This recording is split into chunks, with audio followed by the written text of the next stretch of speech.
Mesdames et messieurs, bienvenue et merci de suivre les informations sur RTI 1. Voici les titres de cette édition.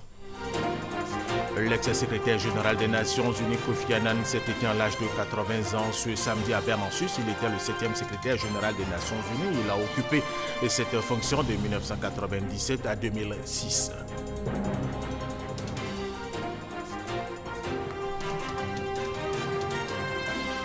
33 Ivoiriens, après avoir tenté de rejoindre l'Europe via la Méditerranée, ont regagné la Côte d'Ivoire hier vendredi. Ils provenaient de l'Algérie. Ils ont été accueillis à leur arrivée à l'aéroport par leurs familles, l'OIM et les agents de la direction des Ivoiriens de l'extérieur.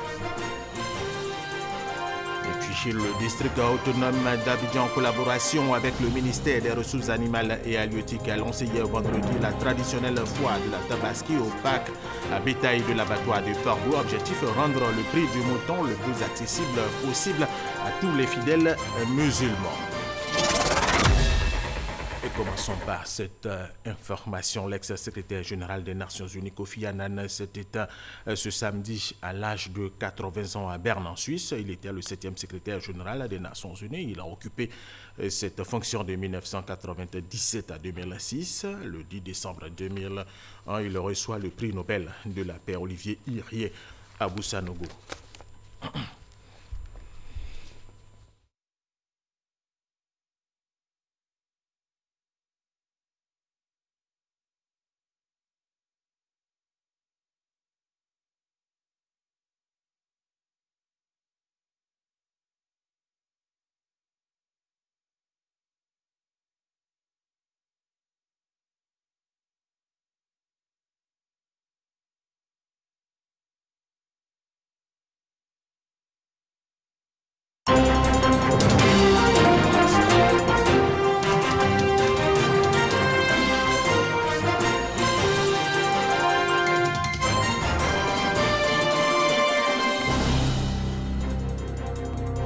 Mesdames et messieurs, bienvenue et merci de suivre les informations sur RTI 1. Voici les titres de cette édition.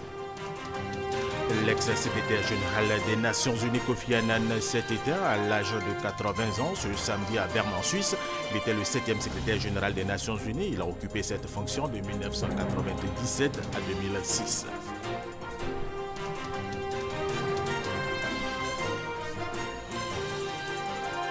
33 Ivoiriens, après avoir tenté de rejoindre l'Europe via la Méditerranée, ont regagné la Côte d'Ivoire hier vendredi. Ils provenaient de l'Algérie. Ils ont été accueillis à leur arrivée à l'aéroport par leur famille, l'OIM et les agents de la direction des Ivoiriens de l'extérieur. Et puis le district autonome d'Abidjan, en collaboration avec le ministère des Ressources animales et halieutiques, a lancé hier vendredi la traditionnelle foire de la Tabaski au parc à bétail de l'abattoir de Portbou. Objectif, rendre le prix du mouton le plus accessible possible à tous les fidèles musulmans. Commençons par cette information. L'ex-secrétaire général des Nations Unies, Kofi Annan, s'est éteint ce samedi à l'âge de 80 ans à Berne en Suisse. Il était le 7e secrétaire général des Nations Unies. Il a occupé cette fonction de 1997 à 2006. Le 10 décembre 2001, il reçoit le prix Nobel de la paix Olivier Irié à Boussanogo. L'ancien secrétaire général de l'ONU, Kofi Annan, est décédé à Genève à l'âge de 80 ans des suites d'une brève maladie. La nouvelle de sa disparition a été donnée dans une déclaration publiée ce samedi par sa famille et les membres de la fondation qui porte son nom. L'ex-secrétaire général de l'ONU résidait depuis un moment à Genève.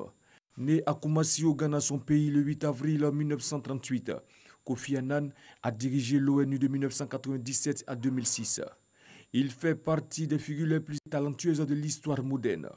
7e secrétaire général de l'Organisation internationale, il commence à travailler pour l'Organisation mondiale de la santé à partir de 1962.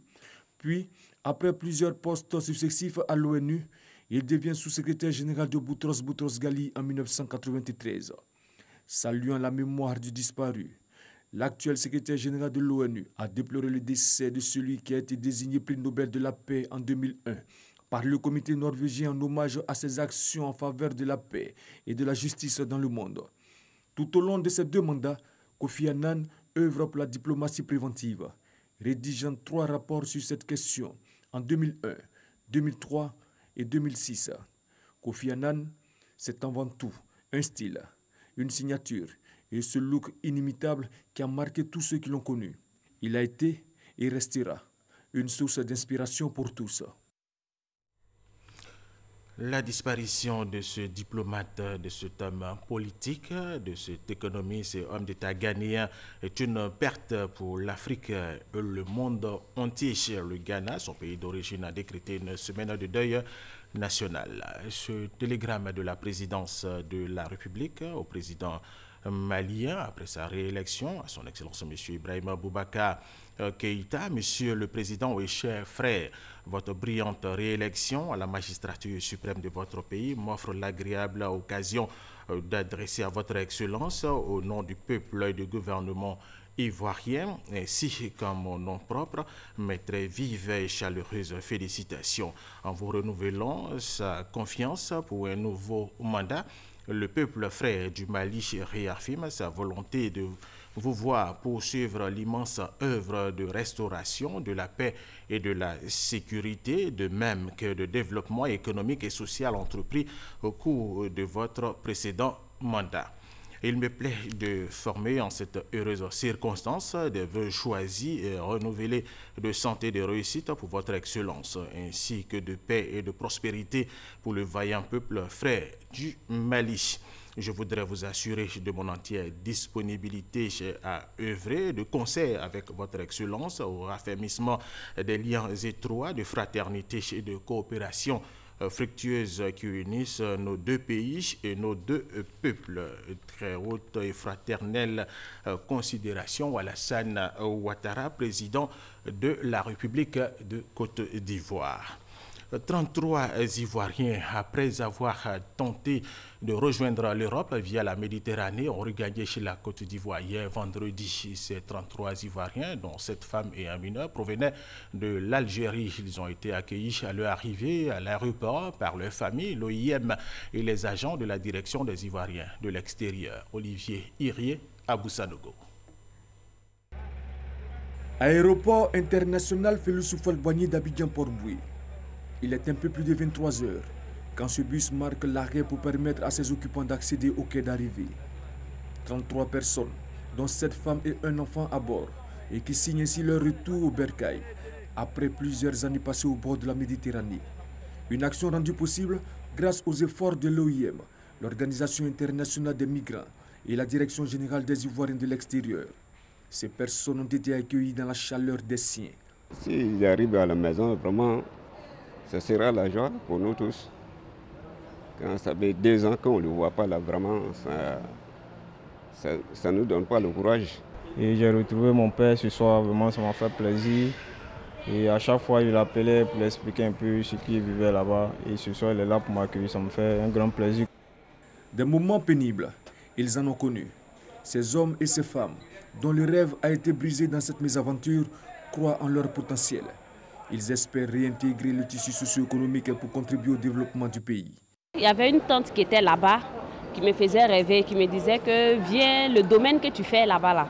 Ici, on organise les soirées, il n'y a pas des gens pour nous envoyer des artistes, il n'y a pas des... Et elle me faisait rêver au fait. J'ai suivi une formation dans le domaine de l'entretien. C'est ce que j'ai voulu venir investir, prendre des sœurs aussi qui peuvent travailler avec moi. Peut-être c'est dans le domaine du commerce. Moi, j'essaie au moins de voir, tenter au moins à réaliser au moins avec le peu que j'ai eu ici pour voir si ça peut marcher. Pour ces ex-candidats à la migration en Europe, les efforts du gouvernement dans l'opération de rapatriement volontaire des compatriotes en difficulté loin de la patrie doivent se poursuivre.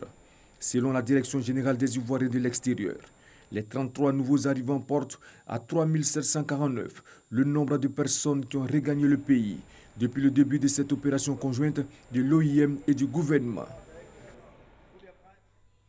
Intéressons-nous maintenant à la fête de la Tabaski prévue le mardi prochain 21 août. Le district autonome d'Abidjan, en collaboration avec le ministère des Ressources animales et halieutiques, a lancé hier vendredi la traditionnelle foire de la Tabaski au parc à bétail de l'abattoir de Port-Bouich. Objectif, rendre le prix du mouton le plus accessible possible à tous les fidèles musulmans. Jean-Luc Bango-Kwame.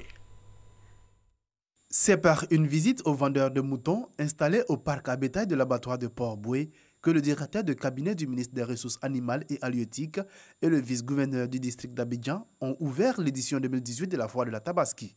Une édition qui n'a pas encore atteint sa vitesse de croisière. Nous sommes autour de 70 000 moutons à rivage. Et la plupart des clients d'Abidjan habitent dans un environnement assez restreint. Quelqu'un qui habite à l'immeuble, il ne peut pas acheter son mouton une semaine avant. Les commerçants aussi s'y sont adaptés. Donc on attend pratiquement les derniers jours pour venir acheter son mouton. Le représentant du ministre Adjoumani assure qu'il y aura au cours de cette foire des moutons pour toutes les bourses. Le gouvernement ayant pris des dispositions pour lutter désormais contre les frais illégaux payés par les importateurs de bétail. La sécurité des vendeurs et acheteurs est l'autre préoccupation des autorités. Nous avons mis en contribution les forces de l'ordre qui, de jour comme de nuit, sont aux alentours du parc, dans le parc, pour sécuriser non seulement les vendeurs, mais aussi les acheteurs. Et la police du district autonome d'Abidjan est également associée à cette opération de sécurisation de la foire. La foire de moutons est donc officiellement ouverte. Elle devrait se refermer le 25 août prochain. Ici, le fidèle musulman peut acquérir son mouton au prix plancher moyen de 70 000 francs CFA. Rendons-nous maintenant au Congo-Brazzaville, en Afrique centrale, où vivent des milliers d'Ivoiriens. Ils sont dans plusieurs secteurs d'activité, entre autres le pétrole, l'agriculture, les assurances, l'humanitaire. Autant dit que la Côte d'Ivoire exporte son expertise au Congo. En mission dans ce pays, notre reporter Francis Boifo a rencontré quelques Ivoiriens. Francis Boifo s'est aussi intéressé au développement économique de ce pays. République du Congo, département du Pôle. Nous sommes dans la commune autonome de Kintélé, à 20 km de Brazzaville. Surprise. Sur un site, plusieurs installations sportives, des salles de conférence et des bureaux.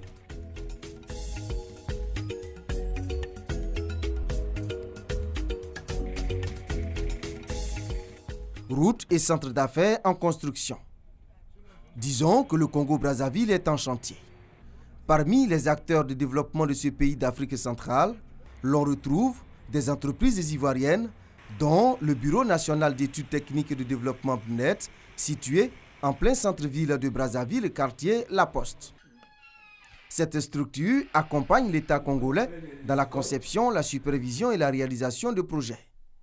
À partir de Brazzaville, des compagnies ivoiriennes d'assurance partagent le marché avec des entreprises congolaises. C'est une fierté pour nous les Ivoiriens de savoir que dans le domaine des assurances, NCA se comporte très bien. Notre expertise s'exporte et cela se concrétise sur le terrain.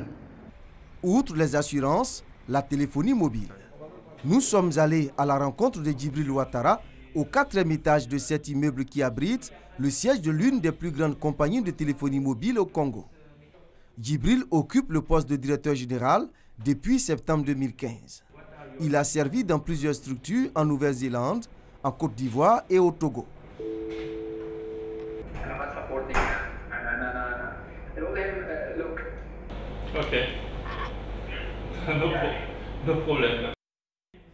Pour cet ingénieur ivoirien, tous les jours se ressemblent. On est dédié au travail quasiment 24 heures sur 24, que ce soit au bureau, en dehors du bureau où je sois. Et effectivement, mes collaborateurs trouvent que j'ai très peu de temps pour moi-même. De façon générale, les Ivoiriens ont été assez bien préparés pour intégrer les grands groupes. Contribuer au développement en mettant à disposition son savoir-faire, comme c'est le cas de ces jeunes Ivoiriens que nous avons rencontrés dans le district d'Igné, à 45 km de Brazzaville. L'un est ingénieur agronome, issu de la 36e promotion de l'école supérieure d'agronomie de l'INPHB de Yamoussoukro, et l'autre technicien agricole. Il travaille pour le compte d'une société de palmiers à huile en pleine savane. Nous avons 450 hectares déjà plantés. Nous avons encore 50 hectares sur le terrain. Dès la saison des pluies en septembre, nous serons très éveillés pour replanter.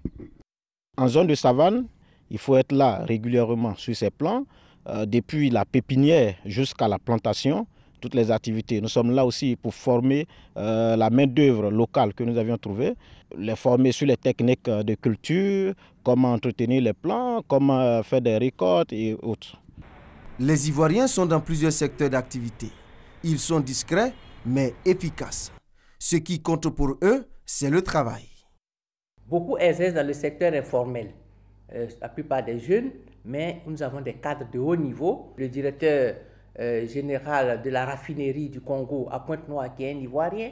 Dans le système des Nations Unies, nous avons des Ivoiriens qui occupent de hautes fonctions, notamment le représentant résident du HCR, qui est un Ivoirien. La directrice adjointe du PNUD est une Ivoirienne, et nous avons beaucoup d'Ivoiriens aussi à l'OMS.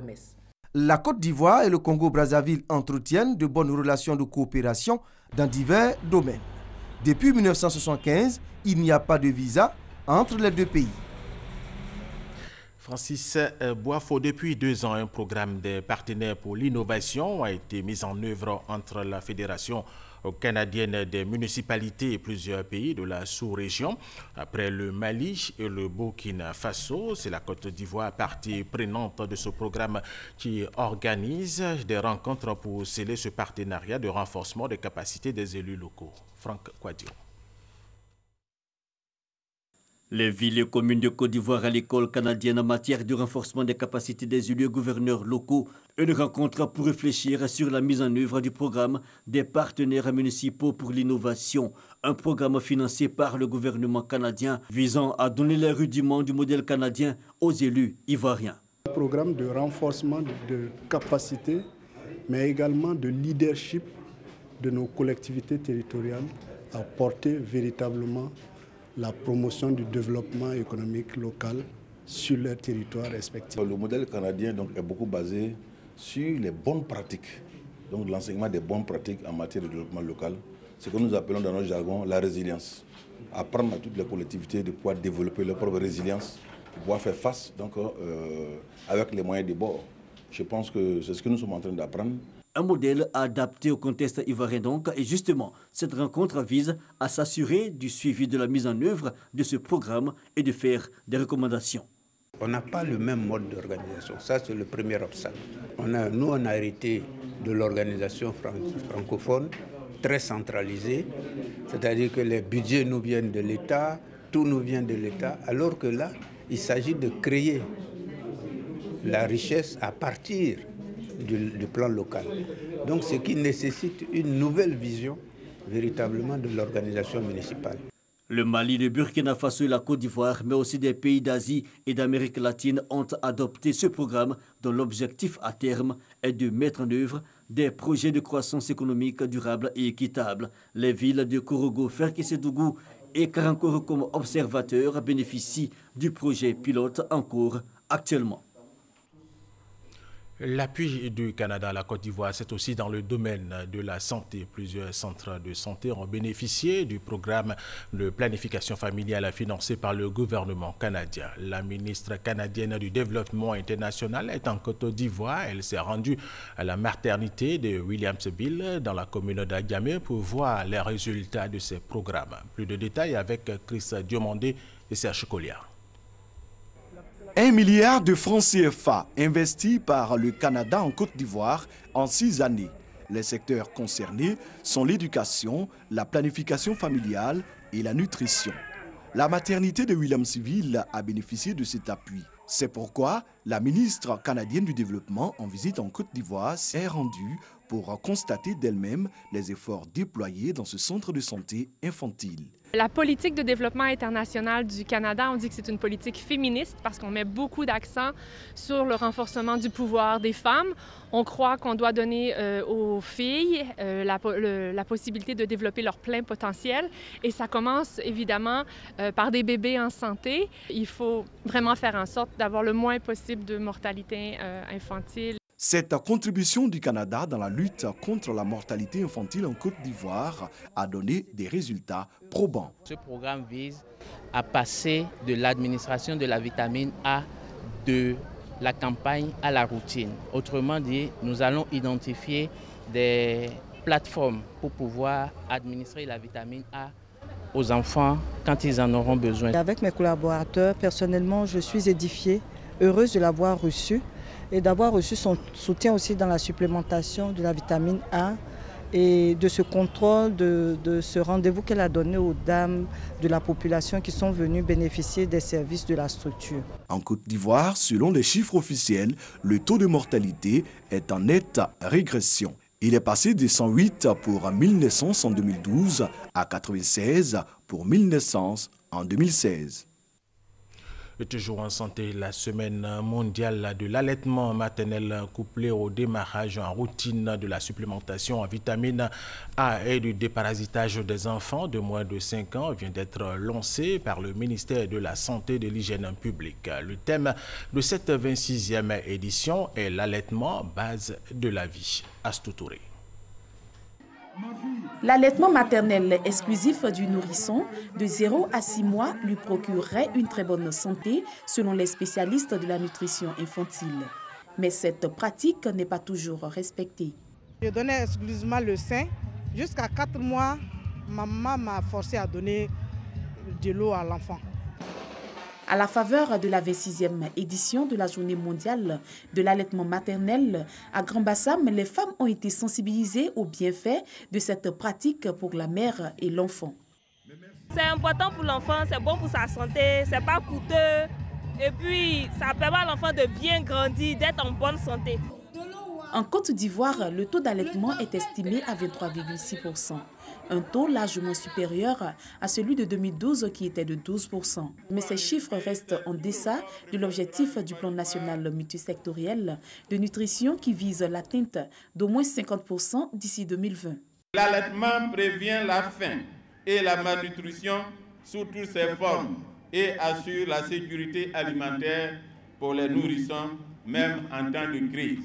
L'allaitement réduit les risques de gastro-entérite et les diarrhées. L'allaitement diminue aussi la fréquence des pneumonies et des otites. Le geste d'allaiter permet le contact peau à peau et les interactions fréquentes entre la mère et son enfant. Autre temps fort de cette cérémonie, le démarrage de la supplémentation en vitamine A pour les enfants de 6 à 59 mois et le déparasitage des tout-petits de 12 à 59 mois, renouvelable tous les 6 mois. Pour cette phase de lancement, 29 districts sanitaires sont concernés. Suivront progressivement d'autres districts sanitaires implantés sur le territoire national. Un défilé de différents groupes de soutien à l'allaitement maternel a également meublé cette rencontre. Astou Touré, autre information dans cette édition, le secrétaire d'État chargé du service civique était au centre d'action pour le développement de Bembresso. Bembresso, c'est dans la commune de Senghon, ici dans le district d'Abidjan. 218 stagiaires volontaires sont en rééducation dans ce centre. Il est allé s'imprégner des réalités du centre et de son mode de fonctionnement. Walter Amadou Ouattara. Atelier d'apprentissage du Centre civique d'action pour le développement CECAD de Bembresso à Senghon. Siaka Ouattara, secrétaire d'État chargé du service civique, voit de plus près les stagiaires volontaires en activité. S'ensuit des échanges. C'est quelque chose même qui n'est pas prévu, qui s'offre à nous. Donc c'est une joie pour nous aujourd'hui de partager en tout cas cette expérience que l'autorité nous donne. Merci au président de la République et à tout son gouvernement qui aujourd'hui a pensé à vous les jeunes. Je voudrais qu'au sortir d'ici, que vous soyez un modèle. Piloté par le service civique d'action pour l'emploi et le développement, ce centre a pour objectif principal la prise en charge rééducative et l'initiation professionnelle des jeunes dont la vulnérabilité sociale est avérée. Pour son premier déplacement, le secrétaire d'État apprécie les opportunités offertes aux bénéficiaires qualifiés de seconde chance. Depuis qu'ils sont dans le centre, ils ont beaucoup appris, surtout sur le civisme. Aujourd'hui, ils sont en train d'apprendre des métiers. Tous les jeunes qui sont ici sont vraiment conscients. Après 3 mois de resocialisation, à travers un encadrement serré en discipline militaire, avec un congé de 2 semaines ponctué par un retour volontaire, il reste 6 mois de formation professionnelle pour les 218 stagiaires sur 250 issus de cette première promotion. Inauguré le 6 décembre 2017, c'est le 9 mars 2018 que la mise en service du centre a été effective. L'encadrement est fait par 20 personnes, dont 16 militaires. Nous allons parler maintenant des Oscars de la décence. Ce sont des prix remis à des jeunes filles qui ont des comportements décents. La décence, une denrée rare aujourd'hui. Rapport sexuel précoce, prostitution juvénile, autant de fléaux qui minent la société. Pour assainir les mœurs, un prix dénommé les Oscars de la décence a donc été instauré par la Confédération des femmes laïques pour la réhabilitation de l'image de la femme, CEPRIF, en vue de promouvoir l'idéal de la femme. Nous voulons juste encourager nos sœurs qui vraiment s'essaient dans des métiers de pâtisserie, de commerce.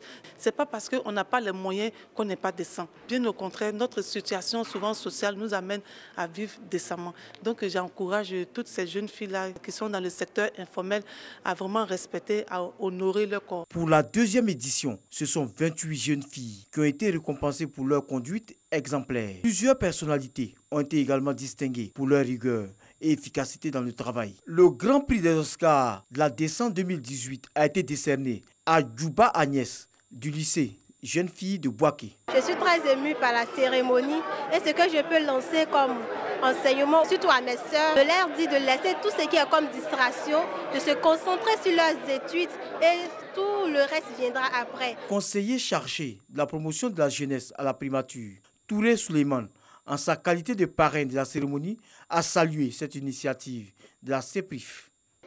À l'occasion de cette belle cérémonie, nous félicitons les organisateurs et les organisatrices, mais nous félicitons surtout ces jeunes demoiselles qui font l'honneur de la Côte d'Ivoire. Cette année, ce sont les élèves de 17 établissements publics et privés qui étaient en compétition pour ce prix. Christian Dago Issayo Tchonan que nous allons retrouver. La première édition de la fête de la génération Omplo-Switch a eu lieu le dimanche dernier à Yao, localité située à 2 km de Beaunois. Objectif de cette manifestation, permettre à la génération Omplo-Switch de faire le point de sa gestion après 2 ans d'exercice du pouvoir. Retrouvons Issayo Tchonan. La culture, c'est ce qui reste lorsqu'on a tout perdu. Le peuple abouré fait sien cet adage en perpétuant sa tradition.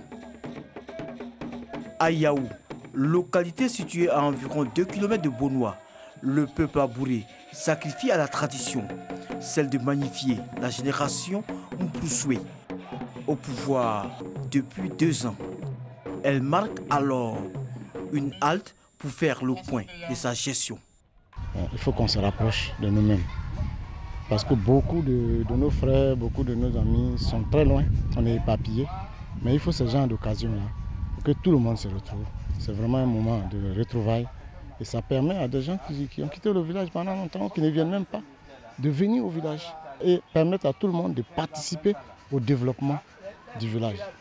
Les Baoulés, les Djamians, les Tchagba et les Atiblés, les 4 classes d'âge composant la génération Omplo-Switch, ont perpétué la tradition à travers des danses guerrières.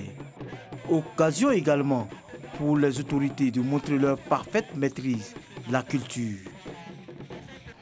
Notre organisation sociologique, elle est effective parce qu'à l'intérieur de chaque classe d'âge, il y a le chef de la classe d'âge, il y a tout son bureau, selon les sièges des familles.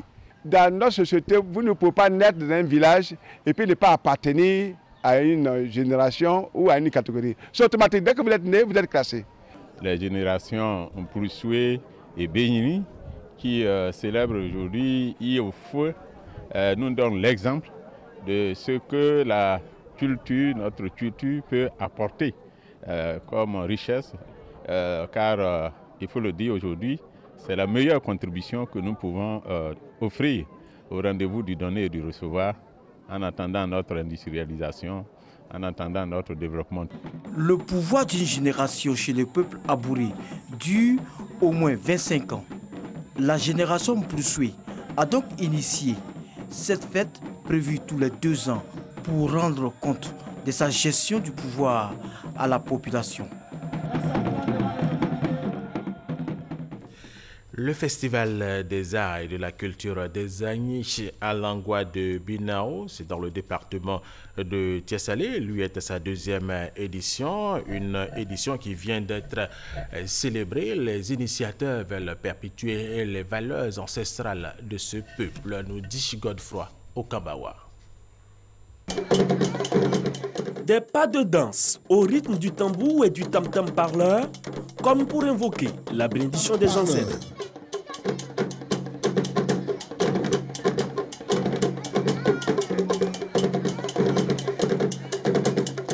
C'est le Klinkli, une danse de réjouissance réservée aux nobles en pays Akan. À côté, le Blofé Kwadio, danse qui se déroule au crépuscule. Elle est exclusivement exécutée par des femmes, une danse qui donne l'occasion aux jeunes hommes en âge de se marier de trouver l'âme sœur.